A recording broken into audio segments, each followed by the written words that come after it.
మోసపోయే వాళ్ళకన్నా మోసం చేసే వాళ్ళే నేరస్తులని మా నాన్న ఎప్పుడూ అంటూ ఉంటారు. ఈ మాట మీ నాన్నే చెప్పాడని ఒట్టేసి చెప్పరా. ముత్తు సినిమాలో రజనీకాంత్ చెప్పిందని దొంగిలించి మా నాన్న చెప్పాడు, అన్నయ్య చెప్పాడని అబద్ధాలు ఆడుతున్నాడు. కూల్ కూల్ చెప్పింది వాడు, మనం కూల్గా ఉండాలంట. డైమండ్స్ ఎలా తిరిగి తీసుకోవాలని ఆలోచించండి రా. మామా ఒక సూపర్ ఐడియా. ఈ కలకండ కూడా డైమండ్ లాగే ఉంటుందిగా, కావాలంటే ఒక 1/2 కిలో కొని ఓ డబ్బాలో వేసి చేద్దామా?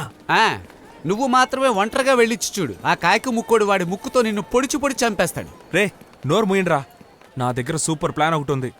సంధ్య ప్లీజ్.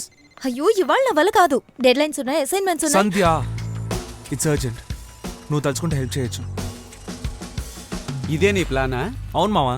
కన్నంబ కాలంలో కనిపెట్టిన ఐడియారా ఇది. కాజల్ అగర్వాల్, కత్రినా కైఫ్లు వచ్చారు, ఇప్పుడు ఇది ఐడియానా? ఓల్డ్ ఇస్ గోల్డ్ మావా.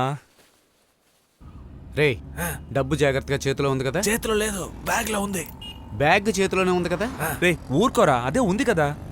సి వెళ్తున్నాం, పని పూర్తి చేస్తున్నాం, వచ్చేస్తున్నాం. వెళ్తున్నారు సరే, తిరిగి వస్తారా? వెళ్ళేటప్పుడు ఏంట్రా అపశకనంగా? మీరు దేవాలయానికి వెళ్తున్నారా? దోచుకోవడానికిగా వెళ్తున్నారు. రే ఎవరా దోచుకోబోయేది? వాడి డబ్బు వాడికి తిరిగి ఇచ్చేసి మన డైమండ్స్ మనం తెచ్చుకోబోతున్నాం. ఇందులో ఏది మంద కాదు కదరా మావా. ఈ డబ్బుని మనమే ఉంచేసుకుందాంరా. ఏది ఉంచుకోవాలో ఏది ఉంచుకోకూడదో నేను డిసైడ్ చేస్తాను, నువ్వు మూసుకొని నడుపు. రే మావా, ఆవు ఆవు ఆవు ఆవు.